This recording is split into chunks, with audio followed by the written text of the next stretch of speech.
2022లో release అయ్యి తమిళ్తో పాటు తెలుగులో కూడా సూపర్ హిట్ అయిన లవ్ టుడే మూవీకి రీమేక్గా వచ్చిందే ఈ లవ్ యాపా మూవీ. ఈ విషయం మాకు కూడా తెలుసులే కానీ ముందు అసలు ఈ సినిమా ఎలా ఉందో చెప్పరా బాబు అని అడిగితే యాక్చువల్గా చెప్పాలంటే మూవీ బాగానే ఉంది. బట్ మనం ఎంత వద్దనుకున్నా మన మైండ్లోకి వచ్చే కంపారిజన్స్ ఈ మూవీలో ఉన్న చిన్న చిన్న లోపాలని కూడా పెద్దగా చూపిస్తాయి. సో దట్ థియేటర్లో ఈ మూవీని చూసి బయటకు వచ్చేటప్పుడు ఏదో తెలియని ఒక డిస్సాటిస్ఫాక్షన్ కలుగుతుంది.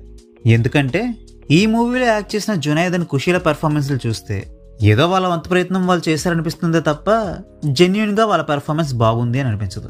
పెద్దగా చేంజెస్ ఏమి చేయకుండా లవ్ టుడే మూవీ ఎలా ఉంటుందో ఈ లవ్ యాపా మూవీని కూడా యాజ్ ఇట్ ఈస్గా అలానే తీసి మంచి పనే చేశారు కానీ ఒరిజినల్ వెర్షన్లో క్రియేట్ అయిన మ్యాజిక్ని రీక్రియేట్ చేయడంలో మాత్రం ఫెయిల్ అయ్యారని చెప్పాలి. తమిళ్లో చాలా బాగా వర్కౌట్ అయిన కొన్ని డైలాగ్స్ అండ్ సీన్స్ హిందీ వెర్షన్కి వచ్చేసరికి అంత బాగా వర్కౌట్ అవ్వలేదనిపించింది. సాంగ్స్ అండ్ బ్యాక్గ్రౌండ్ స్కోర్ బాగానే ఉన్నాయి, సినిమాటోగ్రఫీ చాలా బాగుందనిపించింది, ఎడిటింగ్ కూడా బాగానే ఉంది. కానీ డైలాగ్స్ని మాత్రం ఇంకొంచెం బెటర్గా రాసుకొని ఇంకా బెటర్ క్యాస్టింగ్ని సెట్ చేసి ఈ మూవీని తీసుంటే ఇప్పుడు వచ్చిన అవుట్పుట్ కంటే ఇంకా బెటర్ అవుట్పుట్టే వచ్చి ఉండేదేమో అని నా పర్సనల్ ఫీలింగ్.